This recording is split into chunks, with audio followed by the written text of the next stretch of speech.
आप देख रहे हैं यूट्यूब चैनल मैथ मतलब मस्ती। इस चैनल पर आज बिहार एसएससी के इंटर लेवल का एक प्रैक्टिस सेट देखेंगे। यह प्रैक्टिस सेट जो है किरण प्रकाशन से लिया गया है और आज का यह सेट नंबर 10वां होगा। इसके पहले वाले वीडियो में सेट नंबर 1 से लेकर के 9 तक कंप्लीट किया चुका है, जो आप जा करके इसी चैनल पर इसके प्लेलिस्ट में बड़े आसानी से देख सकते हैं और उसे आप कंप्लीट कर सकते हैं। और जिसके बाद आप सेट नंबर 10 को आज देख रहे हैं। तो चलिए शुरू करते हैं आज का सेट नंबर 10वां। और इस वीडियो में हम लोग केवल जीके और जीएस वाले प्रश्न को देखेंगे और जो मैथ और रीजनिंग का प्रश्न होगा उसके लिए अलग से चैप्टर वाइज वीडियो तैयार किया जा रहा है। आप जाकर के उससे भी जुड़ सकते हैं। वो वीडियो भी आपको प्ले लिस्ट में ही आसानी से उपलब्ध है।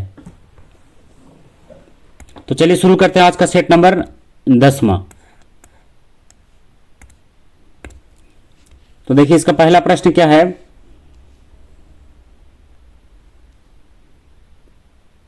इनमें कई स्टूडेंट का कमेंट रहता है कि वीडियो को थोड़ा जूम करके बनाइए, इसलिए हम इसमें जूम करके ही बना दे रहे हैं ताकि आपको पढ़ने में क्या हो, आसानी हो। तो देखिए तो इसमें इसका कोड के अनुसार है तो ये तो सब पढ़ना ही पड़ेगा।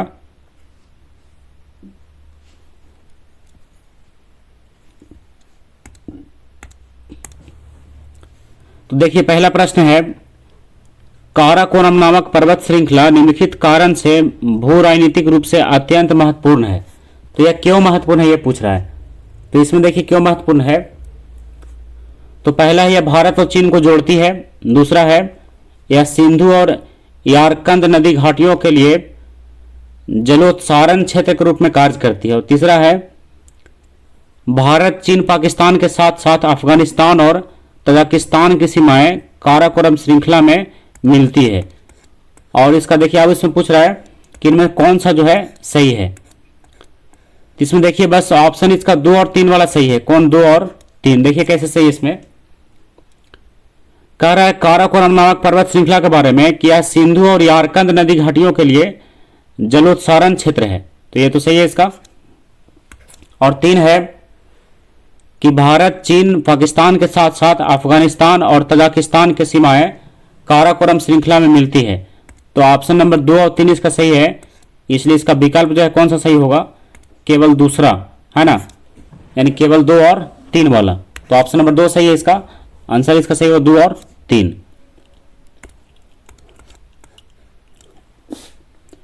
अब आते हैं क्वेश्चन नंबर 2 में। निम्नलिखित में से किस आयोग के लिए भारतीय संविधान में कोई प्रावधान नहीं किया गया है। तो किस आयोग के लिए कोई प्रावधान नहीं किया गया है? योजना आयोग के लिए। तो ऑप्शन नंबर 3 सही है, योजना आयोग। अब क्वेश्चन नंबर 3 में आइए, किस सुल्तान को खलीफा से सम्मान वस्त्र प्राप्त हुआ था। तो किसे प्राप्त हुआ था? तो इल्तुतमिश को। किसे? इल्तुतमिश। तो ऑप्शन नंबर 2 सही है, इल्तुतमिश। क्वेश्चन नंबर 4 है, निम्नलिखित में से कौन सी रेखा 2 देशों के बीच सीमांकन रेखा नहीं है। तो कौन सी रेखा है? तो अंतरराष्ट्रीय दिनांक रेखा। ये क्या है? अंतरराष्ट्रीय तिथि रेखा, वही दिनांक रेखा लिख रहा है। ये 2 देशों के बीच सीमांकन का कार्य नहीं करता है। क्वेश्चन नंबर 5 है, भारतीय संविधान की 8वीं अनुसूची में कौन सी भाषा विनिर्दिष्ट नहीं है। तो कौन सी भाषा को शामिल नहीं किया गया है? तो अंग्रेजी को शामिल नहीं किया गया। आपको पता होगा इसमें 22 भाषाओं को शामिल किया गया है जिसमें अंग्रेजी शामिल नहीं है। तो 22 भाषाओं का नाम तो बड़ा हो जाएगा, लेकिन आप एक बार सुन लीजिए। नाम है इसका असमिया, बंगला, गुजराती, हिंदी, कन्नड़, कश्मीरी, मराठी, मलयालम, उड़िया, पंजाबी, संस्कृत, तमिल, तेलुगु, उर्दू, सिंधी, कोंकणी, मणिपुरी, नेपाली, बोडो, डोगरी, मैथिली, संथाली। लेकिन अंग्रेजी इसमें कहीं भी शामिल नहीं है। तो आप इसको 1-2 बार सुन करके बड़ा आसानी से ध्यान रख सकते हैं, पूरा इसको रटना नहीं है। क्वेश्चन नंबर 6 है, भारत के किस राज्य की क्षेत्रफल एवं जनसंख्या की दृष्टि से समान रैंकिंग स्थिति है। तो किस राज्य का ऐसा है? मेघालय का। किसका? मेघालय। 22वां स्थान दोनों है इसका, दोनों में कितना स्थान? 22वां, जनसंख्या में भी और क्षेत्रफल में भी। क्वेश्चन नंबर 7 है पृथ्वी का आकार कैसा है? तो पृथ्वी का आकार है जियोड के जैसा। किसका? जियोड, यानी कहीं से धंसा है, कहीं से उठा है, तो उस आकृति को क्या कहते हैं? जियोड कहते हैं। क्वेश्चन नंबर 8 है विच्छेदक नदी के घुमाव में बनी झील को क्या कहा जाता है? तो इस झील को क्या कहा जाता है? ऑक्सबो झील। कौन सा झील? ऑक्सबो झील। क्वेश्चन नंबर 9 है झील अथवा तालाब के सतह जल पर पादप पलवक के तेजी से बढ़ने वाले पुंज क्या कहलाते हैं? तो क्या कहलाते हैं? सुपोष्ण कहलाते हैं। क्या? सुपोष्ण। तो ऑप्शन नंबर 1 सही है। अब 10 में आइए पोत भंजक उद्योग में भारत का कौन सा राज्य अग्रणी है, यानी आगे है? तो पोत भंजक उद्योग में भारत का कौन सा राज्य जो है सबसे आगे है? तो इसका सही उत्तर है गुजरात। कौन सा राज्य? गुजरात। 11 में आइए जब मार्गरेट थैचर प्रधानमंत्री थी उस समय किस देश के साथ ब्रिटेन ने फॉकलैंड द्वीपों पर नियंत्रण प्राप्त करने के लिए युद्ध किया था? तो किसके साथ युद्ध किया था? अर्जेंटीना के साथ। किसके साथ? अर्जेंटीना। तो ऑप्शन नंबर 2 सही है।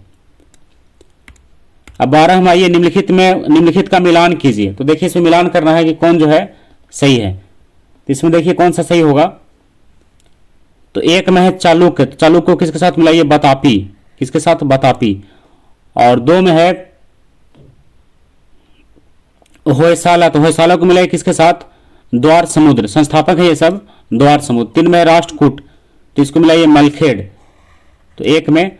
और काकतिया का मिलाइए वारंगल, तो इसको मिलाइए 3 में। तो इसका सही उत्तर हो गया 1 का 2 और 2 का 4 और 3 का 1 और 4 का 3। तो इसका सही उत्तर ऑप्शन नंबर 1 चालुक्य का बतापी, होयसाल का द्वार समुद्र, राष्ट्रकूट का मालखेड़ और काकतिया का वारंगल। तो इसका जरूर आप ध्यान रखिएगा।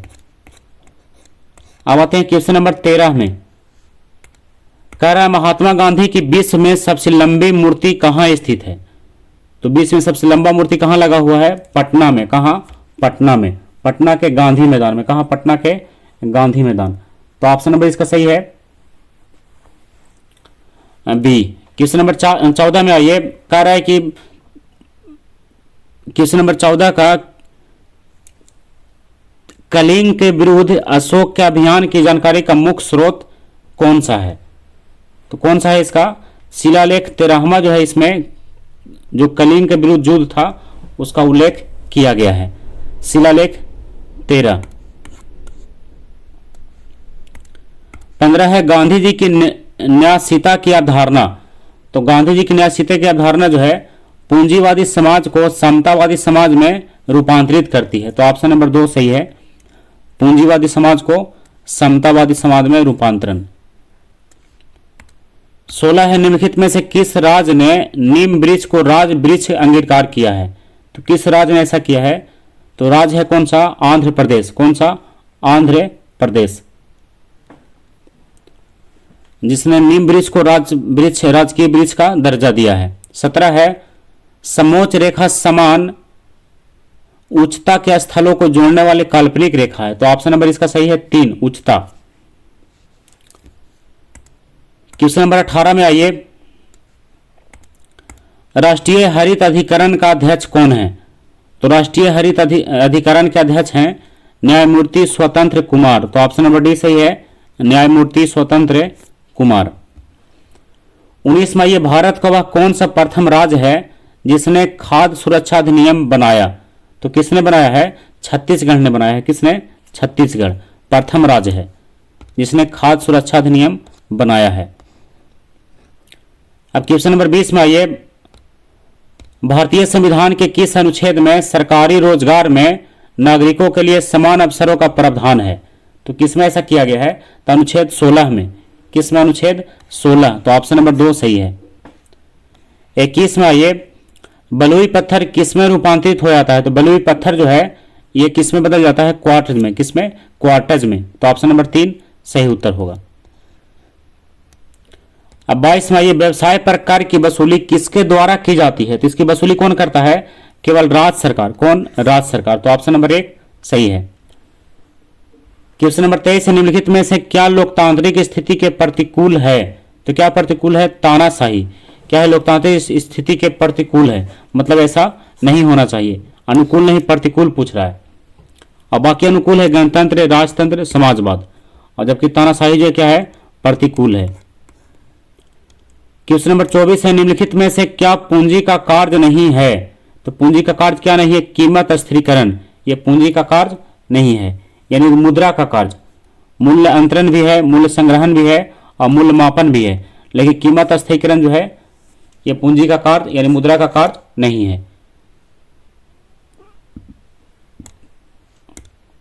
क्वेश्चन नंबर 25 है, नीलगिरी पहाड़ियां किस राज्य में है? तो नीलगिरी पहाड़ियां जो है तमिलनाडु में है। कहां? तमिलनाडु। तो ऑप्शन नंबर 4 सही होगा। 26 है, बंद अर्थव्यवस्था का क्या अर्थ है? तो बंद अर्थव्यवस्था का अर्थ है कि ऐसा देश जिसमें कोई आयात एवं निर्यात नहीं हो, तो उसी को बोला जाता है बंद अर्थव्यवस्था। तो ऑप्शन नंबर 4 सही है। 27 में आइए, गंधार कला किसके अधीन फली फूली है? तो गंधार कला जो है कुषाण काल के अधीन फली फूली है। तो ऑप्शन नंबर 1 सही होगा। 28 में आइए, संतुलन स्तर स्थिति में, तो पहला ऑप्शन है उद्योग दीर्घ अवधि में समवस्था में होता है, गलत है। उत्पादकों को न्यूनतम हानि होती है, यह भी गलत है। और इसमें है कि विक्रेता अधिकतम लाभ अर्जित करता है, यह भी गलत है। और ऑप्शन नंबर 4 जो है इसका सही है कि फर्म शून्य लाभ स्थिति में होता है। तो ऑप्शन नंबर 4 सही उत्तर होगा। 29 में ये, जहां कोई कानून नहीं होता वहां कोई स्वतंत्रता नहीं होता, यह किसने कहा है? तो यह कथन जो है किसका है? तो यह कथन है लॉक का। किसका? Lock, John Locke. क्या नाम है पूरा? जॉन लॉक का। कि जहां कोई कानून नहीं होता वहां कोई स्वतंत्रता नहीं होती। अब क्वेश्चन नंबर 30 में आइए, भारत के गोगोना संगीत वाद्य यंत्र के संदर्भ में कौन सा कथन सही है, इस पर विचार कीजिए। तो इसमें एक से अधिक भी सही हो सकता है, तो चलिए इसको पढ़ते हैं पहले केवल। पहला है कि यह सर्वाधिक सरल और सबसे छोटा भारतीय ग्रामीण संगीत वाद्य यंत्र, तो ये तो सही है, ये सबसे छोटा है। कौन सा संगीत यंत्र? गोगोना। क्या नाम है इसका? गोगोना। अब दूसरा में, इसकी उत्पत्ति मणिपुर में हुई है, तो गलत है। तीसरा है, यह बांस के एक टुकड़े से निर्मित मुंह से बजाया जाने वाला वाद्य यंत्र है जो एक सिरे पर फटा होता है, तो यह भी सही है।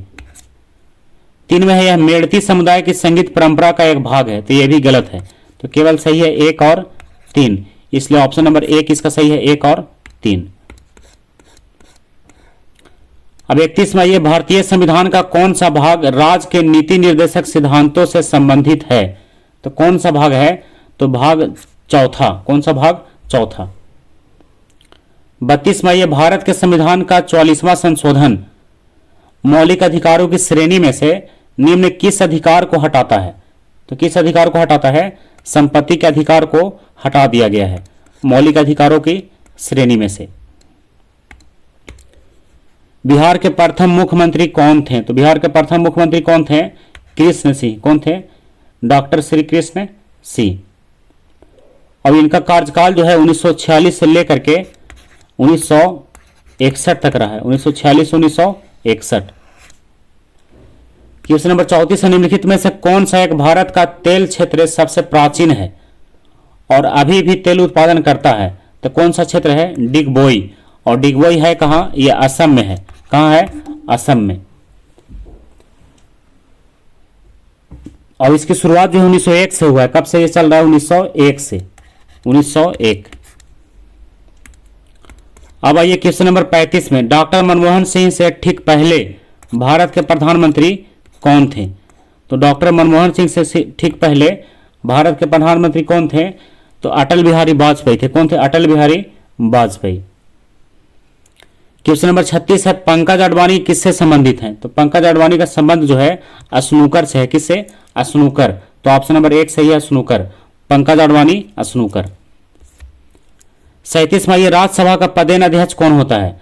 तो राज्यसभा का पदेन अध्यक्ष होता है उपराष्ट्रपति। कौन? उपराष्ट्रपति। तो ऑप्शन नंबर 2 सही उत्तर है। 38 में, गढ़वाल वंशीय शासकों द्वारा बिहार में तुरुस्क दंड की वसूली की चर्चा एक अभिलेख में मिलती है।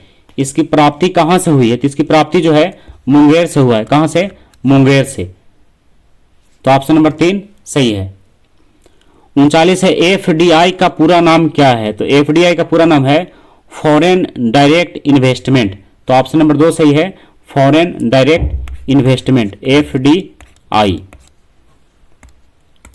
अब क्वेश्चन नंबर 40 में आइए, फिल्म असलम डॉग मिलियनेयर, क्या नाम है? असलम डॉग मिलियनेयर का निर्देशन किसने किया था? इसका निर्देशन किया था किसने? डैनी बॉयल ने। कि क्या नाम था? Danny Boyle. तो ऑप्शन नंबर 3 सही है, फिल्म का नाम है असलम डॉग मिलियनेयर। 41 में ये बिहार की किसी भी आंचलिक भाषा में निर्मित पहली फिल्म कौन सी थी? तो पहली फिल्म का नाम क्या था? हे गंगा मैया तो है पीरी चढ़ेबू।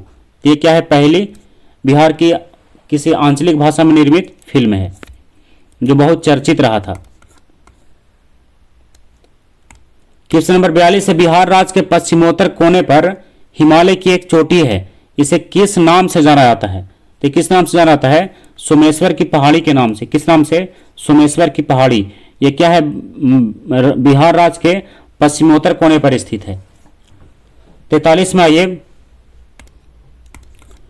बिहार में संपूर्ण क्रांति का नारा किसने दिया? तो किसने दिया? जयप्रकाश नारायण ने। तो ऑप्शन नंबर 3 सही है, जयप्रकाश नारायण, जिन्हें लोकनायक के नाम से भी जाना जाता है।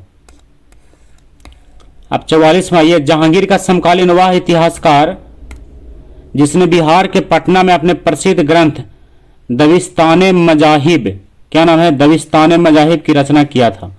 यह जहांगीर का समकालीन था। तो उसका नाम क्या है? उसका नाम है मोहसिन फानी। क्या नाम है? मोहसिन फानी।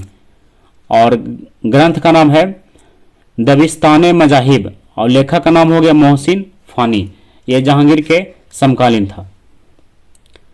क्वेश्चन नंबर 45 है, विष्णुपद मंदिर कहाँ है? तो ये कहाँ है? गया में है। कहाँ है ये? गया में, गया के विष्णुपद में। इसका निर्माण जो है रानी अहिल्याबाई ने करवाया था। कब करवाया था? 1787 में, 1787। अब क्वेश्चन नंबर 46 में आइए, 46 का प्रश्न है, बिहार के बोध गया में स्थित महाबोधि मंदिर विश्व विरासत घोषित किया गया। तो कब घोषित किया गया था? 2002 में। कब से घोषणा किया गया है? विरासत, विश्व विरासत 2002 से। 47 है, डॉक्टर राजेंद्र प्रसाद का जन्म स्थल जीरादेई बिहार के किस जिला में है? तो कहाँ है? बिहार के सिवान में है। बिहार के सिवान में। 48 है, भारतीय अंतरिक्ष अनुसंधान संगठन इसरो ये कहाँ है? किस राज्य में है? तो कहाँ है? बेंगलुरु में है। कहाँ? बेंगलुरु। तो ऑप्शन नंबर 1 सही होगा। अब 49 में आइए, बिहार टाइम्स नामक समाचार पत्र की भूमिका बिहार प्रांत के निर्माण की मांग को प्रस्तुत करने में अत्यंत महत्वपूर्ण थी। इसका प्रकाशन कब शुरू किया गया था? इसका प्रकाशन की शुरुआत कब हुआ था? 1894 में। प्रकाशन कब हुआ था? 1894। पत्रिका का नाम है बिहार टाइम्स नामक समाचार पत्रिका, यानी बिहार टाइम्स। क्या नाम हो गया? बिहार टाइम्स। कब से? 1894 से। क्वेश्चन नंबर 50 है, बिहार राज्य में कहाँ पुरातात्विक संग्रहालय की स्थापना किया गया है? तो इसका स्थापना कहाँ किया गया है? नालंदा में भी, बोधगया में भी, वैशाली में भी, यानी सभी जगह। तो ऑप्शन नंबर 4 इसका सही उत्तर है, सभी जगह। अब 51 में आइए, यहां से देखिए विज्ञान और गणित का प्रश्न है, तो हम लोग केवल विज्ञान वाले प्रश्न को देखेंगे। 51 है कि कृष्णनिका विकिरण उच्चतम अवस्था तक पहुंचने पर तो ये क्या है? ये तरंगदैर्घ्य कैसा होता है? तो कैसा होता है इसका तरंगदैर्घ्य? तो तापमान बढ़ने पर घट जाता है। क्या होता है? तापमान बढ़ने पर घटेगा। तो ऑप्शन नंबर 2 सही होगा। अब 52 में आइए, जल का घनत्व 1 ग्राम प्रति सीसी है, यह बिल्कुल सही है। कितना डिग्री पर? कितना डिग्री पर सही है? 4 डिग्री सी पर। तो ऑप्शन नंबर 2 सही है, 4 डिग्री सी। अब 52 के बाद 53 में आइए, विकिरण की प्रमात्रा सिद्धांत के संस्थापक कौन है? विकिरण की प्रमात्रा सिद्धांत, तो इसके संस्थापक कौन है? प्लैंक। कौन है? प्लैंक। तो ऑप्शन नंबर 3 सही होगा, प्लैंक। अब आइए 54 में, जब किसी धातु को लपट पर गर्म किया जाता है तो इलेक्ट्रॉन ऊर्जा को अवशोषित कर लेता है और उच्चतर ऊर्जा स्थिति की ओर छलांग लगाते हैं। ये प्रकाश का उत्सर्जन करते हैं, जिससे हम किस में देख सकते हैं? इसे किस में देख सकते हैं? इसका सही उत्तर है उत्सर्जन स्पेक्ट्रम में। किसमें? उत्सर्जन स्पेक्ट्रम। तो ऑप्शन नंबर 3 सही है, उत्सर्जन स्पेक्ट्रम। 55 में आइए, खाना पकाने के बर्तनों के नीचे का बाहरी हिस्सा काला क्यों छोड़ा जाता है? तो इसको काला छोड़ने का कारण पूछ रहा है, क्या है? तो इसका सही उत्तर है, काला छोड़ने का कारण कि काली सतह ऊष्मा की अच्छी अवशोषक होती है, इसलिए नीचे वाले सतह को काला छोड़ा जाता है। तो ऑप्शन नंबर 4 सही है। 56 में आइए, गैस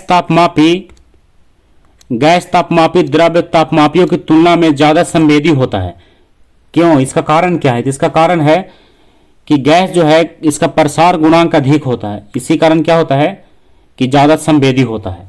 कौन सा? गैस तापमापी। 57 में आइए, एक श्वेत तथा चिकनी सतह कैसी होती है?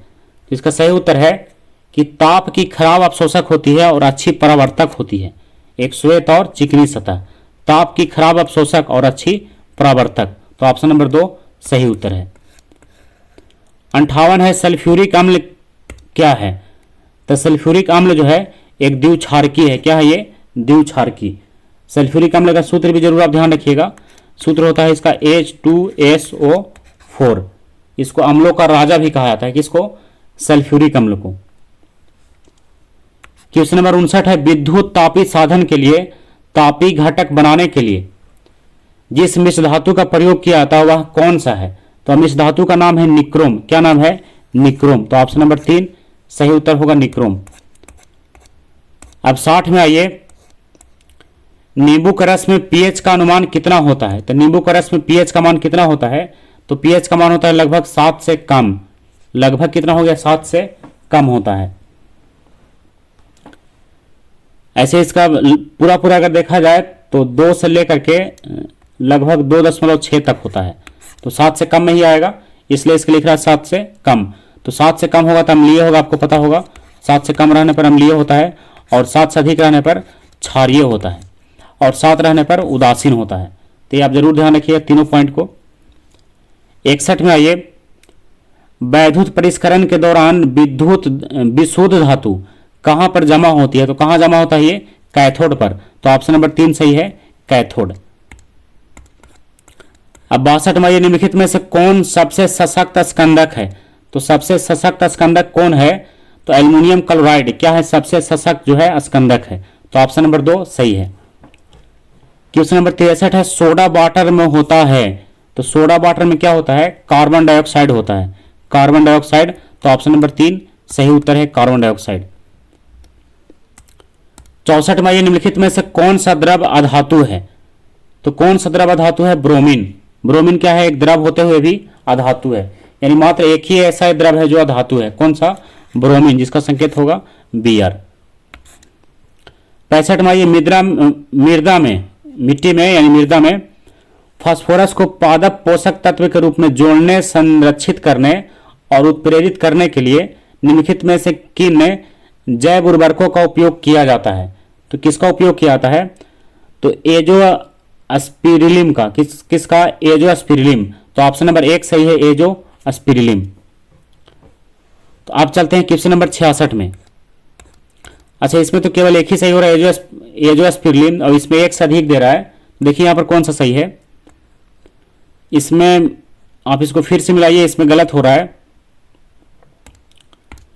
कारण मृदा में फास्फोरस को पादप पोषक तत्व के रूप में जोड़ने, संरक्षित करने और उत्प्रेरित करने के लिए किन जैव उर्वरकों का उपयोग किया जाता है? सही है, इसमें हमें से मिस्टेक हो रहा था। एजोस्पिरिलिम ही क्या है? सही है, एजोस्पिरिलिम।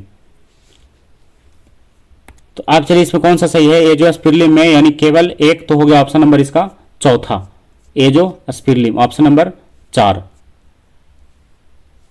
देखिए यहां ये ऑप्शन नंबर चौथा, एजोस्पिरिलिम। अब 66 में आइए, औद्योगिक क्षेत्र में लेड के लिए परिवेशी वायु गुणता मानक का 24 घंटे का औसत क्या होता है? तो 24 घंटे का औसत होता है कितना? इसका सही उत्तर है, देखिए 1.5 यूजी प्रति मीटर क्यूब। तो ऑप्शन नंबर 4 सही है, 1.5 यूजी प्रति मीटर क्यूब। अब आइए 67 में, यदि मल जल का पूर्णतः ऑक्सीकरण कर दिया जाए तो नाइट्रोजन का स्वरूप क्या हो जाएगा? तो क्या हो जाएगा? नाइट्रेट में बदल जाएगा। किसमें? नाइट्रेट में। तो ऑप्शन नंबर 4 सही है। 68 में आइए, वायु प्रदूषण का विभव वायु संचार गुणांक कितना होने पर बढ़ जाता है? तो कितना होने पर बढ़ जाता है? तो 6000 मीटर स्क्वायर प्रति सेकंड होने पर क्या होता है? बढ़ जाता है। तो ऑप्शन नंबर 4 सही होगा, 6000 मीटर स्क्वायर पर सेकंड। 69 है, भारत में स्वीकार्य ध्वनि प्रदूषण स्तर का सीमा पूछ रहा है कि भारत में जितना स्वीकार्य है तो कितना है? 40 से 45 डेसिबल। 40 से 45 डेसिबल के बीच जो है भारत में स्वीकार्य है ध्वनि प्रदूषण, 40 से 45। अब आइए क्वेश्चन नंबर 70 में, काजू की फसल पर एंडोसल्फान के छिड़काव के फलस्वरूप महाविपदा के स्तर तक प्रदूषण हो गया था। तो ये कहाँ हुआ था ऐसा? तो इसका सही उत्तर है केरल में। कहाँ? केरल में। काजू की फसल पर कौन सा छिड़काव किया गया था? एंडोसल्फान का। ये आपको पता होगा, कीटनाशक है एंडोसल्फान। तो छिड़कने के बाद क्या हुआ था? यह जो है एक महाविपदा का रूप ले लिया था। किसका? महाविपदा का रूप, यानी इससे बहुत जो है नुकसान हुआ था, इसलिए इसको बंद कर दिया गया वर्तमान समय में। 71 है, सीमा पर प्रदूषण अम्ल वर्षा का कारण है। इसका कारण क्या है अम्ल वर्षा का? तो नाइट्रोजन के ऑक्साइड और सल्फर के डाइऑक्साइड क्या है? अम्ल वर्षा का एक कारण है।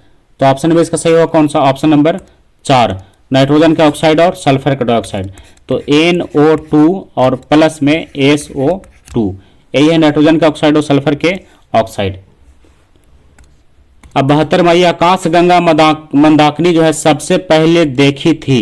तो सबसे पहले किसने देखा था? तो गैलीलियो ने। किसने? गैलीलियो। तो ऑप्शन नंबर 1 सही है, गैलीलियो। अब 73 में, यदि हम समुद्र तट पर बैठकर दो सूर्यास्तों के बीच बीतने वाले समय को मापें तो उससे हम अनुमान लगा सकते हैं। तो किसका अनुमान लगा सकते हैं? तो पृथ्वी की त्रिज्या का अनुमान लगाया जा सकता है। तो ऑप्शन नंबर 3 सही है। 74 में, ये निम्नलिखित में से कौन सा जल जनित रोग है? यानी जल से होने वाला रोग कौन सा है? हैजा है। कौन सा? हैजा। तो ऑप्शन नंबर 2 सही है। अब आइए क्वेश्चन नंबर 75 में, जो आज का लास्ट प्रश्न है। क्वेश्चन नंबर 75, एक सुबह है निजी कंप्यूटर जो आपकी गोद में रखने लायक छोटा सा होता है, यह क्या कहलाता है? यानी इस कंप्यूटर का नाम क्या है? इसको नोटबुक कंप्यूटर कहा जाता है। क्या कहा जाता है इसको? Notebook computer. कौन सा कंप्यूटर? नोटबुक कंप्यूटर, जो बड़े आसानी से गोद में रख करके इसको चलाया जा सकता है। सुबह है ये। तो आज के सेट में हम लोग क्वेश्चन नंबर 1 से लेकर के क्वेश्चन नंबर 75 तक, ये मॉडल सेट 10वां था, पूरा क्वेश्चन कंप्लीट किए 75 तक, जो जीके का प्रश्न था और जीएस का। तो ये सेट नंबर 10 था। तो अगले सेट में हम लोग सेट नंबर 11 को देखेंगे। तब तक आप इसको 10 तक कंप्लीट कीजिएगा। तब तक के लिए